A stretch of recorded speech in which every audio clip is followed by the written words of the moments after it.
Welcome to the 6th episode of the Monthly Blend. I'm Anthony Millen. I've been part of the startup ecosystem for over 20 years as a startup attorney, a serial entrepreneur, and a venture capital partner. I'm the chair of Next, powered by Shulman Rogers, an innovative new model for offering fixed-price legal services to startups and emerging growth companies through a client-centric delivery model, and also a venture partner with Urban Us. In today's show, we will explore how leading corporations can partner in novel ways with startup and emerging growth companies to drive forward innovation in DC, Maryland, Virginia region, also known as the DMV. One of the novel approaches to promote collaboration between corporate institutions and startup entities is the Maryland Business Innovation Challenge, powered by the Maryland Business Innovation Association and sponsored by TEDCO, Maryland Department of Commerce, and Memphis Brow. Under the challenge, corporate partners will position challenge statements that will be presented to the innovation community. The goal is to build a program through which corporations and innovators, including entrepreneurs, can connect, build collaborative relationships, develop new partnerships, strengthen companies, and invest in and grow our innovation economy in the DMV region. Today, we are fortunate to have representatives from 3 of these corporate challenges who will be posing challenges to the innovators in our ecosystem. Joaquin, client leader at IBM, Emily Durfee, a program manager at HealthWorks, and Prikpal Kalsi, CEO of SCH Group. Before we get to our guests, I'd now like to introduce my co-host of the Monthly Blend, Tian Wang. Thank you, Anthony, and thank you to our guests for joining us. Hello, everybody. My name is Tian Wang. I'm CEO of Opus 8, which is a company that helps private investment funds as well as companies raise capital through our network of high net worth investors and family offices. I'm also managing general partner of Phoenix Fund, which seeks to invest in early stage, pre-A round companies that are doing amazing things in fintech, marketing tech, and health technologies. So it's a great pleasure to have everybody here today, and it's my honor to introduce our guests. We have, why don't we go around the horn here in alphabetical order, starting with Emily Durfee, who's a program manager at HealthWorks. If you could kindly take a few minutes and introduce yourself and your company and explain what excites you about the Maryland Business Innovation Challenge. Emily. Absolutely. Thank you guys so much for having me on this show. As you mentioned, my name is Emily Durfee, and I'm part of the HealthWorks team. HealthWorks is the innovation and investment arm of Care First, and we're focused on simplifying healthcare innovation. And we do this through 3 main pillars. We partner with more established companies. For example, we recently announced a partnership with CityBlock to improve health outcomes for underserved populations. We invest in emerging companies who are rapidly scaling healthcare solutions, and we build and co-build new ideas. And that's really where my work comes in. My background is in early stage innovation. I've been an early employee at various startups, including Clover Health, which is a VC-backed San Francisco company. I've been a VC investor. I've been a tech consultant for startups. Now I'm working in corporate innovation with startups. And so I've really run that gamut. And I'm really passionate about making sure that we are able to improve early stage innovation and build and co-build those new ideas. And I bring that to my role at HealthWorks, where I lead our HealthWorks Hub, which is a suite of programs that helps us engage those early stage entrepreneurs. And I'd say in my experience, that's kind of highlighted 2 things, right? First of all, I've learned that innovation has to be an open door. We really need to learn from other people in the ecosystem. We cannot have an echo chamber. And second of all, it needs to be enabled by an ecosystem. You can't have really great startups without investors and corporates and regulators and all of those people contributing. And so I think that's why we're really excited about the Maryland Business Innovation Challenge, is that it helps us make sure that we're furthering healthcare innovation by opening the doors to innovation and engaging with people like you guys, our other corporate partners, and innovators within the ecosystem. So thank you for having us, and really looking forward to meeting the rest of the team. Thank you so much for being here, Emily. Next guest is Joaquin, who is a client leader at IBM. John, welcome. Well, thank you for having me, and it's great to be here today. And yes, we're excited about the Maryland Business Innovation Challenge as well. And so I lead IBM's business in the state of Maryland, the District of Columbia, and with a focus on public sector and government affairs and community affairs. So do a lot of things, but this is really our opportunity as a 109-year-old innovative leader in the tech industry. Hopefully, IBM you don't have to introduce to the world, but maybe some don't know a little bit about us. But over the past 28 years, we've led the world in patent creation. So that's a proxy for innovation, and very proud of that. Not all of it gets commercialized as we would like, but many of the innovations that we've developed get licensed to other companies, and you see them in products and services that you all use today. So our challenge, and I know we'll talk about it in a little bit more detail, is really about the next wave of computing with quantum computing and driving innovation in that market. And as a leader in that space over the last 20 years, this has been kind of in the laboratories and in our research arm. It's now about ready to come out into the world. And coincidentally, a local company called IonQ was just announced this week that they're going to be the first pure play quantum computing company that's going public as part of a SPAC. And I'll let you finance guys define and talk to that. But it comes out of University of Maryland and here in College Park. So it's a great, success story. And we're hoping to promote other successes like that. Personally, we had nothing to do with IonQ, but in other quantum startups, we hope to have a role of promoting, partnering, purchasing, all the things that big companies do. So thank you. Great. Thanks for being here, John. And last but not least, Preetpal Khalsi, who is the CEO of SC&H Group. Welcome, Preetpal. Thank you. Thank you, Anthony and Tian, for having me on the show. As you mentioned, my name is Preetpal Khalsi, CEO for SC&H Group. It's a 30-year-old firm that specializes in management consulting and CPA services in audit and tax. And one of the things that I try to highlight for those that don't know the firm is that we're one of the fastest growing management consulting CPA firm in the Baltimore region. We do have 300 plus personnel team. It's based out of Sparks, Maryland, Ellicott City, Maryland, and also in Tysons, Virginia. Kind of my story, why this is important and something that I take personal pride in. Innovation is something that we started at our organization, which I've always said, SC&H is an entrepreneurial firm. We have 11 distinct service lines. If you really look at the history for the 30 years, every 3 to 4 years, we've innovated and tried something different. But about 4 years ago, we formulated what is now known as the Innovation Committee, which was just a disciplined conversation on holding ourselves to looking beyond of what is and what potentially is out there that we should be staying ahead of, right? So as someone that's a natural tinkerer, as someone that is naturally curious about so many different things, we've advanced that conversation to the point where as an organization, it's now one of our core values. And it is one of those things that even though we're sort of a traditional firm with accounting services, we're driven by the excitement of what more we can do. And we are getting to the point where we want to have this conversation with our business parties in the area that share this passion. As Emily and John have alluded to, innovation in itself is fostered best with those that ultimately are trying to bring new ideas. And that's exactly what we're doing as part of our venturing into the Innovation Challenge. Our challenge specifically is something that's probably near and dear to many organizations. As an organization, we emphasize on what we say are our people-first promises around clients, colleagues, and communities.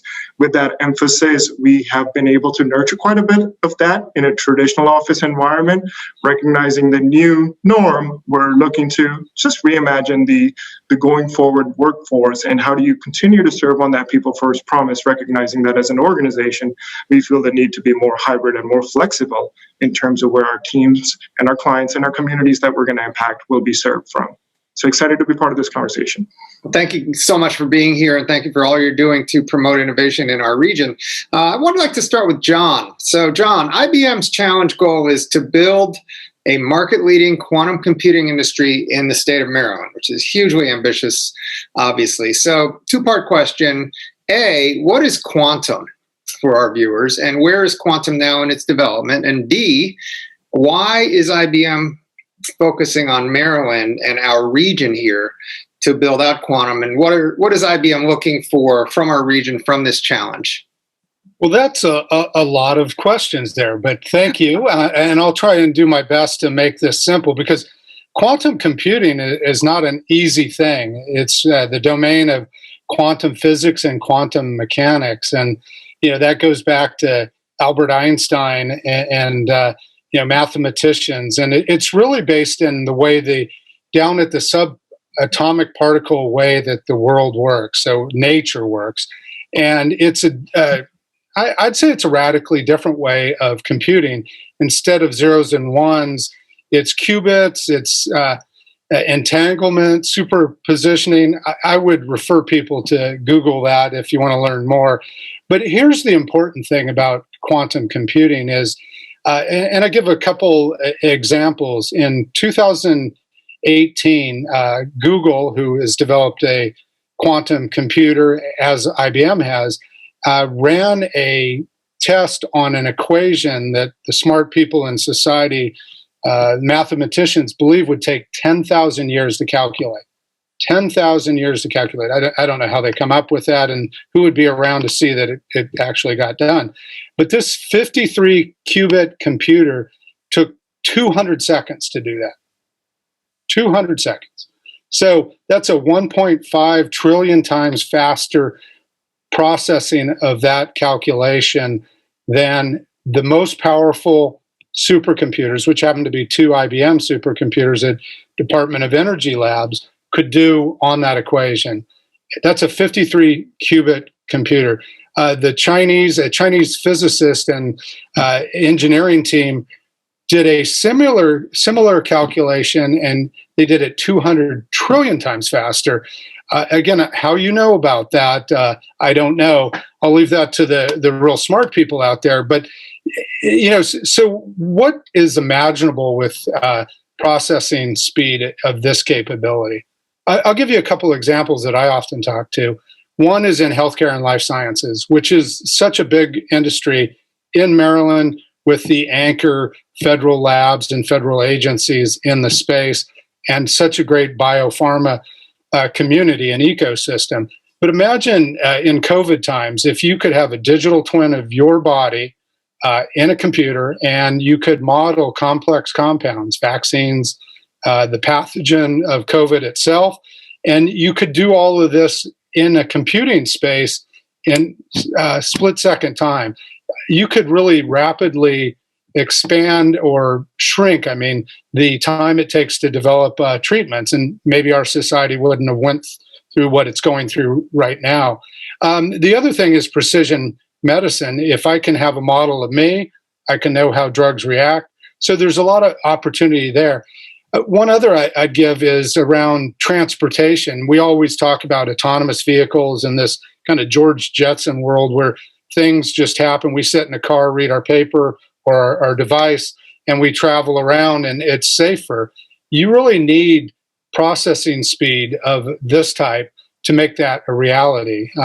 There are obviously some tests in certain areas, but to take that much data, to calculate it and kick it out in real time is what scientists and many people think quantum can do. And there's a lot of others. One last one I'd note is, imagine if we could tackle global warming, global climate change with technology as opposed to the ways we're looking at it now. And I think that's a real opportunity. So developing compounds that might attach themselves to carbon. And right now, even these supercomputers can barely model very simple, drugs, atoms, whatever. So there's a lot of opportunity there. So, but here's the thing: quantum computing right now is kind of in its infancy. It's in the labs. It's the hardware and the infrastructure are being developed now, but it's the domain of physicists, scientists, and things like or people like that. What IBM is doing over the next few years is developing a software stack and the infrastructure that allows the common person to access it via tools they use today, Python, APIs, and to access it via the cloud. So to really democratize quantum computing, much like they did standard computing in the 70s and 80s. And now we see what that has done for society. So it's not going to replace typical computing, because you don't need TikTok to run 200 trillion times faster on your phone. You don't need Excel to do that. Some people giggle at that one. Thank you. It shows my relevance to my kids. But think about it. It's going to coexist, and it's going to be used for certain use cases. So, that's a little bit about it. IBM has a roadmap to a 1,100 qubit machine by the end of 2023. So in just 2 short years, what a 53 qubit machine did in 200 seconds of something that takes 10,000 years, who knows what that means? But I think it's going to open up a new level of discovery and opportunity for society. You see these movies that are maybe dystopian in the future, Minority Report, Eagle Eye. I'm sure there's a lot more of them, but those type of worlds might exist in this, and hopefully for the good and the better of society. Yes. So, really quick, why Maryland, and why did you pick this region, and what are you looking for from this challenge? Sure. Personally, I'm a Marylander, so it takes leadership, right? And IBM's doing these type of things all across the world. They're partnering, but this is a new model, new technology, and a new ecosystem that's being developed. And we wanted to, as a DMV guy, bring some of that fun that Silicon Valley has, all the wealth and prosperity, bring it here. And here's why. We have a international leading university, top 10, University of Maryland, College Park, with a quantum information science program. They kicked out the first publicly traded, or soon to be publicly traded, pure play quantum company. So there's a lot of skill there. There's research labs there at Johns Hopkins University. There's the biopharma community. There's federal dollars. There's policy making. There's a lot of things that are really special here in Maryland, and I think we want to take advantage of that. And again, as a leader in my community, I want to promote that. And if I can get some IBM attention here, and we can be the next Silicon Valley, we're hopeful for that. So hopefully that answers some of your question. Oh yeah, absolutely. Thank you. Great. Well, thank you, John. We now go from the world of quantum computing to the world of healthcare. And to help lead us in this part of our conversation, we have Emily from HealthWorks. And HealthWorks' challenge goal is to improve health equity by engaging communities, improving and managing healthcare. And so, Emily, I'd like to start by asking you how you define or describe engaging communities in care. Absolutely. And just to take a quick step back, there are, in fact, lots of commonalities between quantum and healthcare, and I look forward to talking about those in some of the later sections of this podcast. But to refocus on the HealthWorks Challenge, we're really excited about engaging communities in care because that is often the human experience in healthcare, right? I want each of you guys to think about your experience in healthcare, right? How frequently do you go through that process completely independently? How frequently do you decide you need to go to care and you don't turn to your friends or your family to say, do you think I should get this vaccine? Or how often do you go to the dentist? Or, is it really helpful to go to a mental health care provider, right? Or when you actually decide to go access care, right? You ask for referrals from trusted, members of your family or community for who you should talk to, who will understand your challenge, who will give you the best advice. If you're someone like me who has gotten knee surgery, you're probably asking your friends or your family for a ride there, right? Or to help you organize how to get there. You talk to your friends afterwards to process, how did this go? What was the experience here, right? And then afterwards, if you have follow-up care, you often need to access resources through your community, right? Whether that's getting a gym membership or making sure you go get more groceries. You can tell I'm trying to be healthier. Or, making sure that you're following up in other types of ways to ensure that you're accessing quality care, right? And it's very, very rare that healthcare is done on a completely independent basis, but we don't usually talk about communities when we talk about healthcare. And that's why we really want to make sure that we're engaging those communities in the process of care.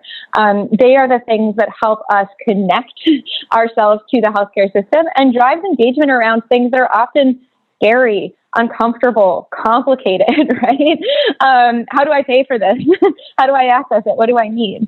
And that's why we want to make sure that we are, engaging communities. And communities can be anything. It can be your family, it can be your culture, it can be your neighborhood or your school or your book club or your mom's group, right? Any of those things, but it are the people that you trust that are part of your nuclear group that help you make decisions.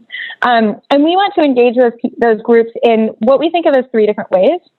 The first is around data, right? We often think about either individual level data or population level data, but we rarely understand what is actually happening on a community level, what are the challenges that people face, and how can we support them.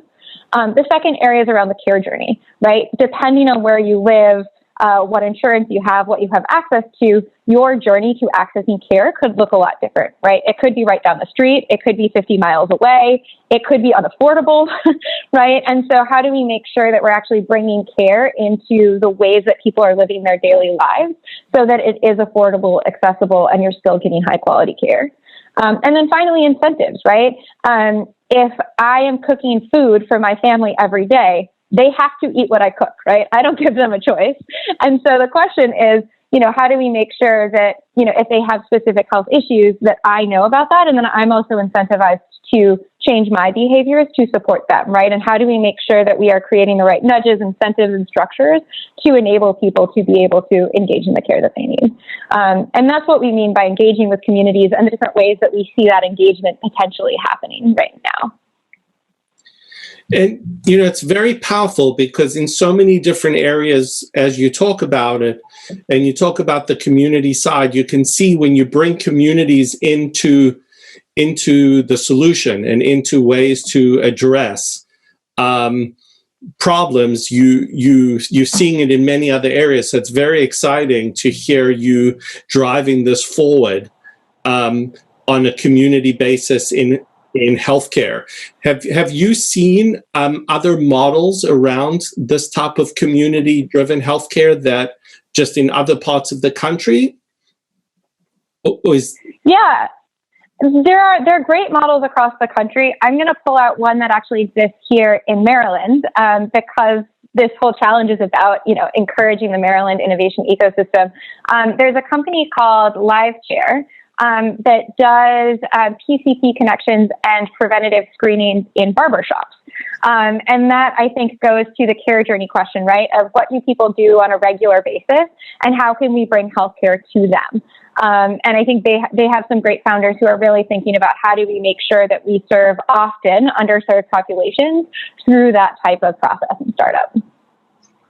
Wonderful. So yes, there are a lot of companies doing this nationally, but because this is a Maryland-focused challenge, I want to call out one that we work with in the DMV region, which is called Socially Determined. And Socially Determined actually gathers a lot of data about social determinants of health, which are the things that impact healthcare that aren't directly healthcare, right? So food security or housing, or all of these different pieces that ensure whether or not someone is able to have a healthy lifestyle. And Socially Determined actually gathers all of that data and analyzes it and enables us to figure out where some of the biggest challenges are and engage with the communities directly where those challenges exist. And allows us to have much more pointed solutions and support. And so we're really excited. We actually support Socially Determined ourselves and can't wait to see them continue to grow as one of those community-focused startups in our ecosystem. Wonderful. We'll be very excited to see what comes out of that part of the challenge. Now we're going to turn to another area of challenge, and one that definitely is very topical now, given what we've all gone through over the last year. And for that, we're going to turn to Pripal at SCNH Group, whose challenge goal is reimagining the hybrid workspace. We've gone through globally a experiment in remote working in a very, very rapid time frame, something that maybe would have taken very long. How did you see COVID-19 impact hybrid workspaces kind of in your world, and how has that impacted, changed, or driven the challenge goal that you're putting into the innovation community? Absolutely, Anthony. And one of the things that I like to highlight, specifically why this challenge for our organization, is just to stay ahead of what has been kind of presented to us as you put it, an experiment that came out of nowhere, which accelerated the timeline of what was already in the works. So to give you an example, our organization is highly diverse, right? We have 11 distinct service lines that operate in very different professional services arrangements, where some of our service lines have teams that are working alongside our clients at their manufacturing facilities, because that's what's required as part of the audit arrangement. And or we have teams that are specializing in serving large organizations where a lot of the work is already done virtually, because these are international organizations and you're trying to bring in team members that are from all over the world together to kind of spearhead the concepts. And we also have 3 offices, which we felt the need to kind of continuously emphasize on keeping everybody together. And that whole notion of community, Emily, I loved it, by the way. So, that is one of the pillars at SCNH2, is how do you effectively make sure that we're working collectively to further our promise, right? And that promise to us is to our stakeholders, namely the clients, colleagues, and communities. So this challenge is more sort of how do you continuously look beyond just what the experiment entailed, which in our experience has been, we didn't skip a beat. We've benefited from always being people first mindset as an organization. And as a result of that, we have high engagement and low turnover and many other metrics that, in this industry, we measure ourselves to, Anthony. But it's one of those things that as things are settling, most would agree that the new norm has the benefits of the virtual environment that we all have realized now. Some of us which were not ready for it had to kind of go through it because we were forced to it, and now we've appreciated it. But there are other considerations, most notably, how do you nurture training and development of newer folks when traditionally for the past 30 years you've been spearheading that effort with working alongside in someone, in a conference room mindset and hand-holding in a mentor-protege type relationship. How do you stay ahead? How do you continuously look and listen to what is that, organizationally we need to be adapting to, such that the folks that are ultimately delivering on the promises that we as an organization hold ourselves to is doing it efficiently, but more importantly, with that notion of we differentiate ourselves with mindset of that we want to be unique and we want to be listening to the tune of the people that ultimately are part of this, because we have highly caliber talent that can be anywhere. We want them to be here and working alongside and furthering our cause together. So COVID-19, this particular challenge, I think, is very close to those organizations that had an office footprint, right? One of the things that I've come to appreciate about the Baltimore, DC metro area is just knowing some of the predominant industries that we have here. Their heavy use of real estate is prominent, right? We have quite a bit of political landscape. We have quite a bit of defense contractor and government contracting. We have a lot of the traditional professional services and audit, tax, and other services. So this is something that is near and dear to us just because of that people first focus. And we want to look through ways with this community and this challenge to foster ideas of how do you strike a balance across everything that has been, that people have valued and appreciated and have resulted in a high level of engagement and camaraderie, and continuously building on that platform and training and development, while also providing the flexibility to work from anywhere in some shape or capacity going forward. Do you see, you've spent, obviously with this being your challenge, you've spent time thinking about this. How do you think the trajectory is going to continue forward now?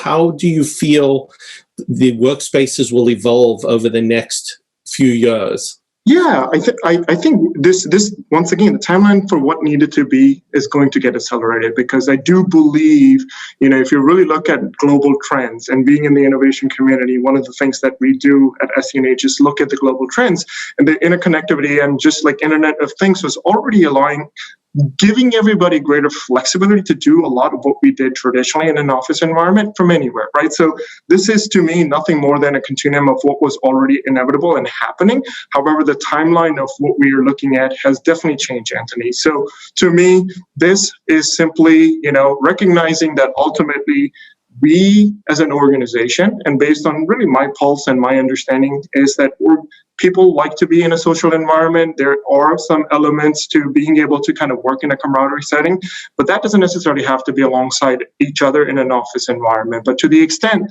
that we can give that flexibility such that certain things where mentoring and coaching and or training and development, which have statistically and, been proven to be most effective, and you're doing it in a sort of like a human interaction one-on-one capacity, that we have the capability to do so, and to do so in an environment that isn't set up to be like a cube-like environment and or offices where people go in. It's more sort of conducive to what really the new norm needs to be, is what we're looking for. And Anthony, more importantly, how do you engage with the community in now ways that is allowed? Because not only is it the organization's ability to serve, let's say, a project need in a remote environment, we want to be able to kind of help our community in a remote environment. These are new things that, we're learning together as part of an organization, and the, business and also the community service community that is now adapting all of this newness at the same time. And we want to be part of this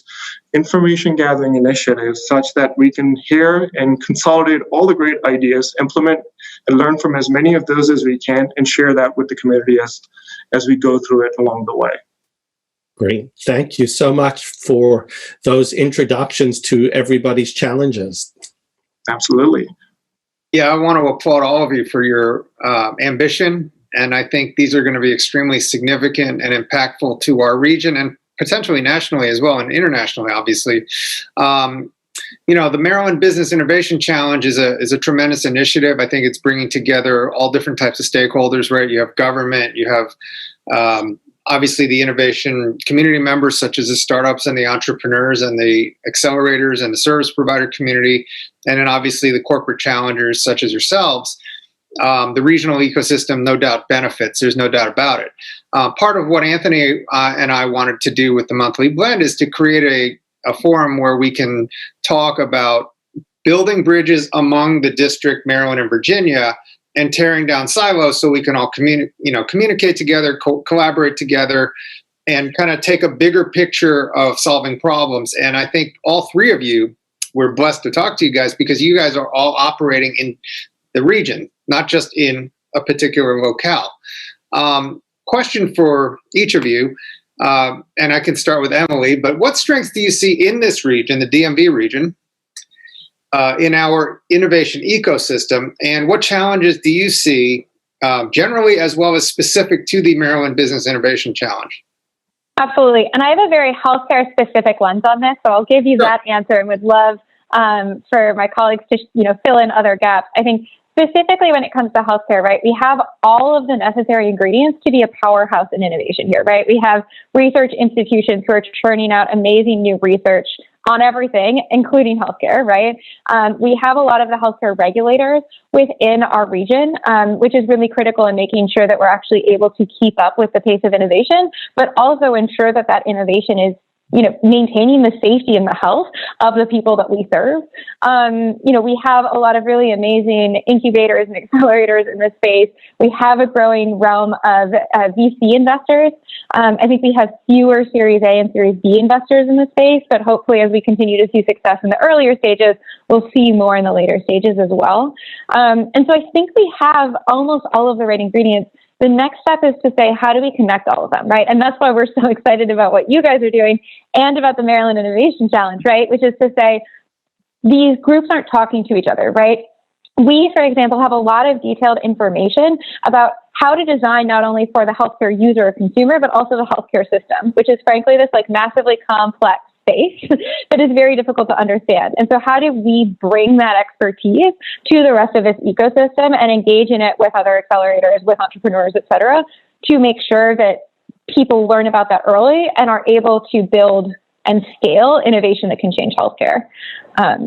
But I'd love to hear, my colleagues' perspectives on this as well, because I have a very specific perspective. Oh, this is great. It's very specific, and it's great because we are very fortunate to be living in a region that is definitely cutting edge for healthcare. And Pritpal, you guys have offices in Virginia, you have offices in Maryland, you have operations clients in both jurisdictions, and you guys operate in the DC region as well, and in the district. What are your thoughts in terms of the strengths of our innovation ecosystem, and what challenges do you see as you go about, meeting your challenge, which is a very ambitious challenge?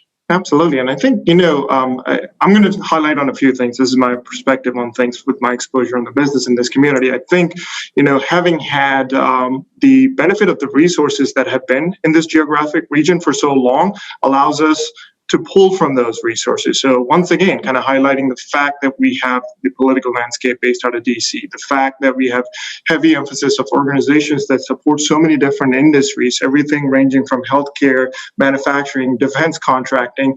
You have quite a number of prominent brands that are based out of this DMV area and have been for a very long time. And I think that's both the I'll call it the benefit and the challenge, because the fact that we have the resources, we can draw from them and we can pull from that and kind of exponentially accelerate the conversation around innovation. However, the fact that some of these things have been rooted in so much legacy, it doesn't really allow for some of that creative freedom that you do get from organizations and environments that are kind of like the Silicon Valley, right? It is where, being on the front lines is valued, and to come up with ideas that may not sound and resonate for everybody in the beginning are open and well received. Whereas in my opinion, and I've kind of experienced this both, in this industry of working alongside my peers and then also working alongside with my clients, the notion of having a remote environment and working remotely was laughed at in my experience, right? Like 5 years ago, if I were to say, hey, we're going to do XYZ that we're doing, but the team's never going to see you other than on a virtual meeting, everybody would have been like, there's no way we can get this done. Not happening, right? And everybody that probably said that has looked back to 2020 and said, not only did we accomplish everything that we wanted to be able to accomplish in a virtual environment, we did so with a little bit unintended efficiency that nobody knew existed, right? It's almost sort of like we're learning what we didn't know. And that's really both, I think, a function of, like I said, the mindset that exists as a fact that we have been in this region for a long time. What I'm most excited about is exactly conversations like this. This is my first one to be part of, both with the Maryland Business Innovation Challenge and then also with the Monthly Blend podcast. And I applaud you for, focusing on DMV. Another thing I will highlight about our region is the notion of, hey, are you a Maryland person or are you a Virginia person or a Baltimore person? It's comical, but it is very much a common theme that many of us kind of experience in our day-to-day when you're in this area and grow up here and go around it. So the fact that this emphasis is in the clustering of everything that impacts our communities and the business and its entire footprint and the entire ecosystem kind of working together, I do think is hugely valuable, because it allows us to once again kind of draw from that broader pool of talent and mindset and the intellectual curiosity that we need to foster new ideas. Yeah, no, great comments. I appreciate it. And John, you grew up in Northern California. You went to school in Southern California. You're bi-coastal. You probably bring a unique perspective, a West Coast vibe, if you will, to what you're doing here. I hope you are. Hey, I'm laid back. I got my Birkenstocks on right now. So, yeah, you know what? I think this area is a great area, and it is underperforming. With all the things that we have going for us, I think the opportunity through the efforts that we're all making and highlighted here to really advance the DMV. And a couple things I'd touch on is we've got a lot of smart people here. So that's a natural resource, right? I think per capita, we're the smartest region in the country with PhDs and grad school graduates and all of that. And that goes into think tanks and research institutions and all of that. So that's an important part. We have a lot of wealth. I mean, some of the wealthiest parts of the country, counties, cities are here. So you would think that that could also benefit us in a lot of ways. I think the District of Columbia and this region thinks we're the center of the universe. And we're pretty important, obviously, as the head of the largest economy from a government and policy perspective. And I think that's an important thing, too. In my world of talking about quantum and with AI, for example, we really need policy to advance to make sure that these things are used in the proper way, ethical AI. Imagine the power that one has with quantum computing that could be used for ill will.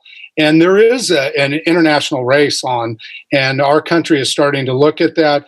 Actually, China just put out that they have a 5-year plan to dominate these technologies, and we have some legislation in the House and Senate that's looking for America to take it more seriously.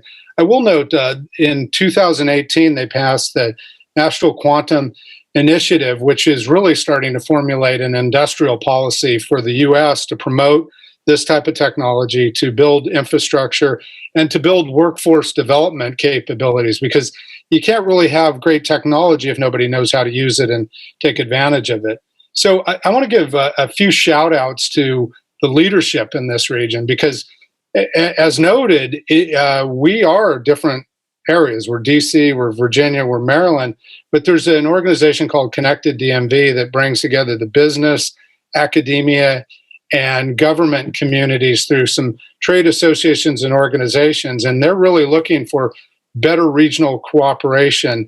With specifically, think about when we tried to bring the Olympics here, some regional coordinating event, because we are together a very strong and wealthy region. Also, as it relates to quantum, there's the Mid-Atlantic Quantum Alliance out of Maryland. And that's actually how I got involved with this business innovation challenge.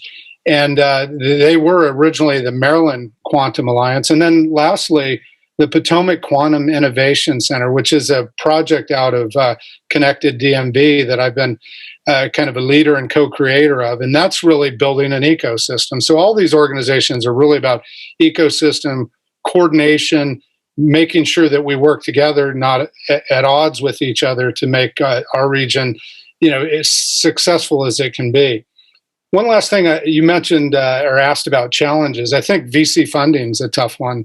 80+% goes to California, some to Boston, some to Austin, very little here. And we do have Revolution and a few other organizations that are doing good work, but we need to get more of that money here into the region.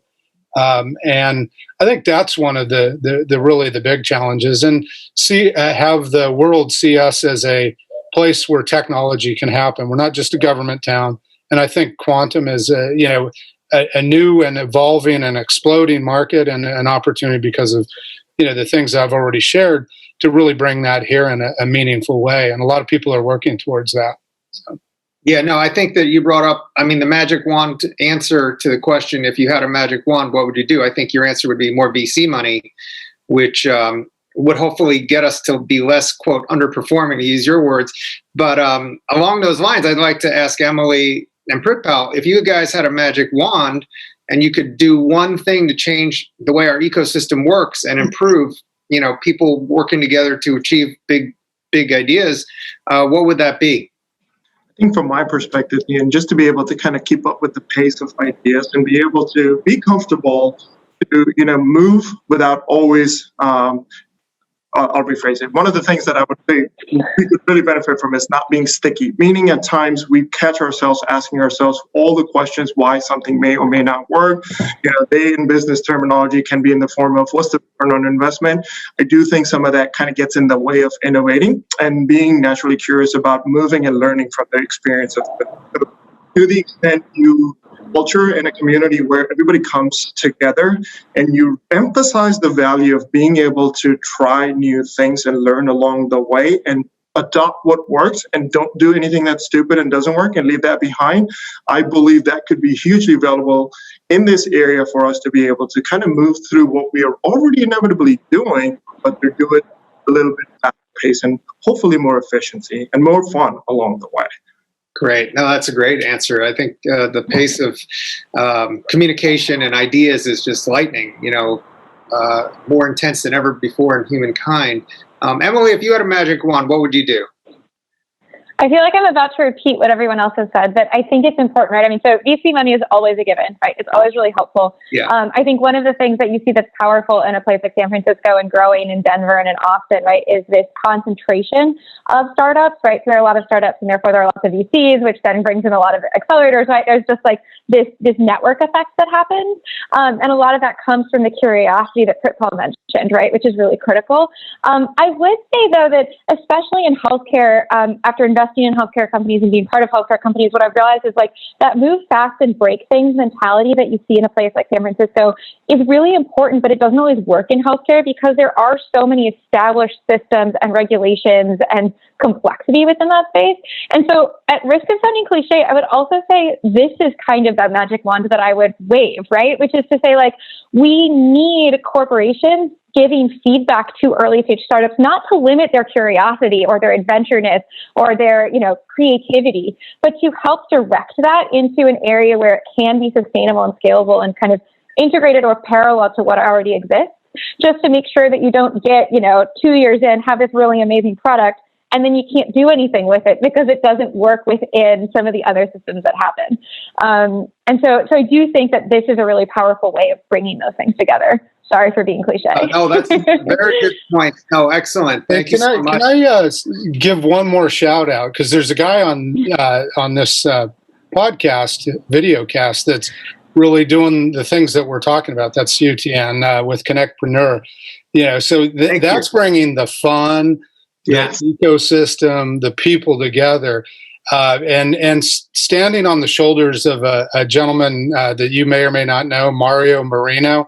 Yes. I've been in the tech industry since 1988, and he was an early pioneer in Netpreneur was the organization that was really trying to build a lot of excitement around the tech community here, and I think Tien's doing that now. Mario is a great guy. I still talk to him once in a while. I do remember going to his Netpreneur events, and some people have drawn that comparison before between CONNECTpreneur and Netpreneur. And wasn't you're the better, younger looking guy, okay?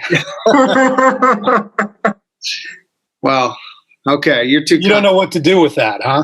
I'm embarrassed. It's time to turn it back over to Anthony. Thanks.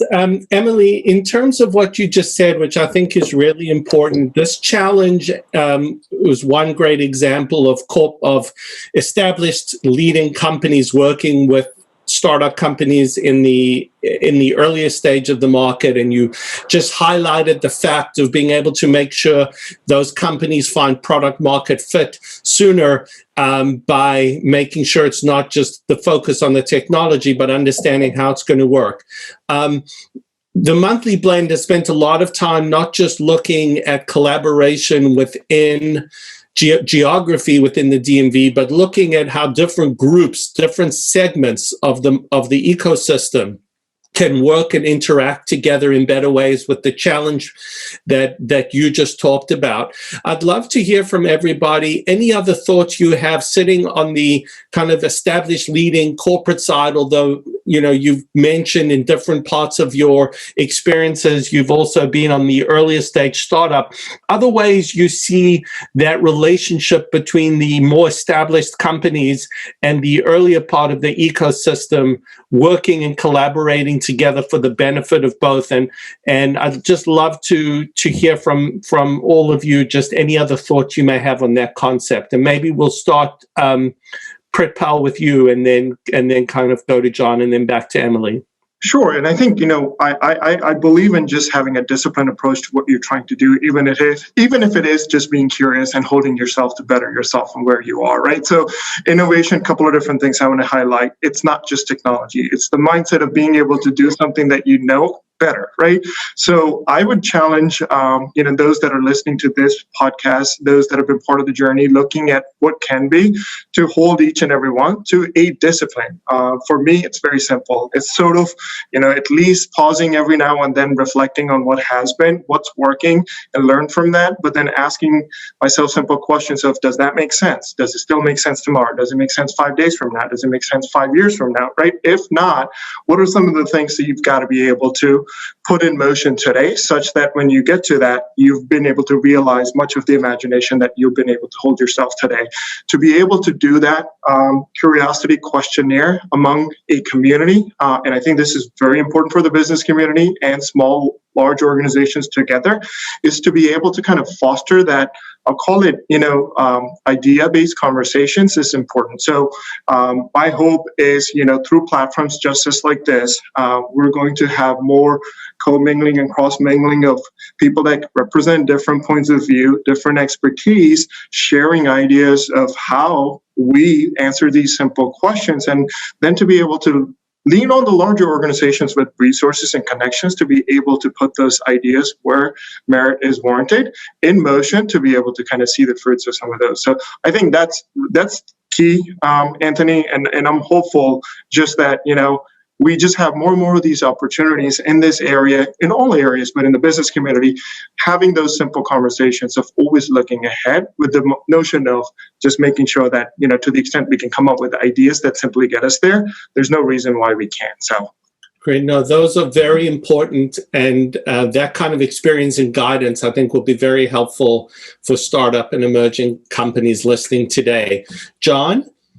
Yeah, you know what? I would echo what Pritpal said about connecting people.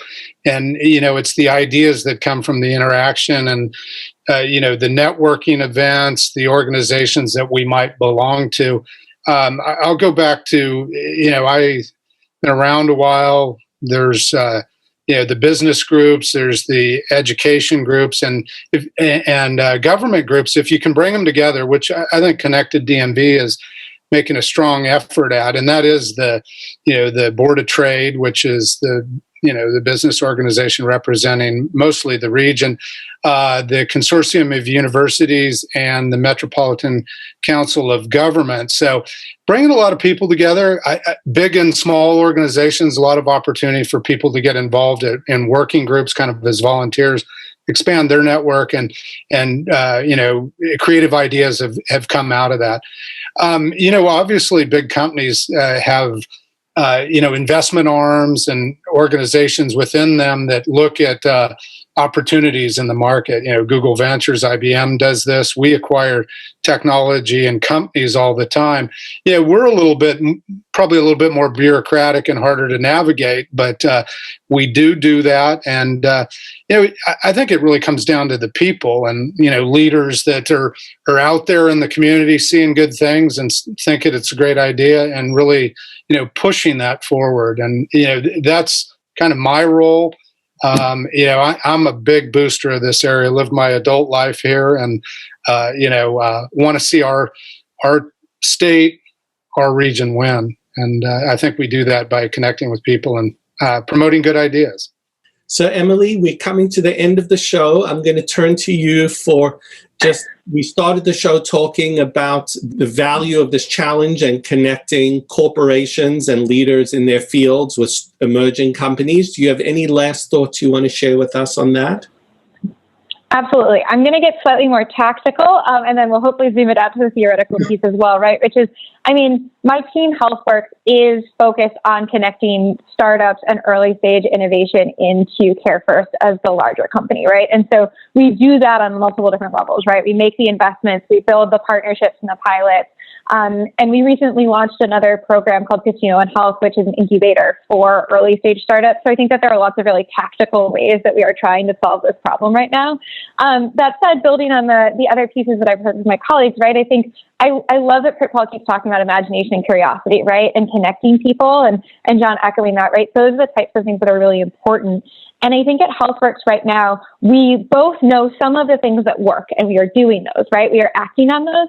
But I'd say we're also still in our own design process, right? To say, ask the questions of the market, say, what are the gaps that need to be filled? Where can our expertise support the overall growth of this ecosystem? And what are the other types of convening events or investments or expertise support, or a wide variety of those things? Where else can we contribute? And I have some guesses, but the reality, right, is that has to come from the market. It can't come from any assumptions that I'm making. And I say that is the process that we are in right now, is having these types of theoretical conversations to say, what is missing? where does that problem match our ability, and how can we bring that together in a way that really adds value to this region overall and to the startups that I, as a human in HealthWorks, are really passionate about supporting. Thank you very much. I think, again, similar to all three of your statements that you've made around this, there is so much value that the early part of the ecosystem can gain in different ways from working with each of your different organizations, and particularly through this challenge that you're all part of now. So, Tien, I will hand it back to you to close out our show today. Yeah, so I would like to thank John, Emily, and Prithpal for sharing your insights and telling more about your challenges and sharing what you think we can do to help make this DMV ecosystem better. And I look forward to learning more about your progress, and maybe we can have you guys back after some amount of time and see we can debrief on successes and key learnings and whatnot. We really appreciate you guys spending your time with us. And so the only thing I would say is if it's okay, we can put some contact information so that if people that are in our audience who want to contribute or help you guys or volunteer, they have a way to get a hold of you to discuss. Would that be okay? Absolutely. Absolutely. Please do. Perfect. Well, thank you guys so much. We're very, very grateful for your insights and spending your time with us. So on behalf of Anthony and myself, thank you guys very much. Great. Well, thank you for your leadership, guys. This was enjoyable and nice meeting the other folks too. It was a lot of fun. Absolutely. And I really enjoyed the conversation. Thanks, everybody. Thanks. Thank Thank you for having us. Signing off.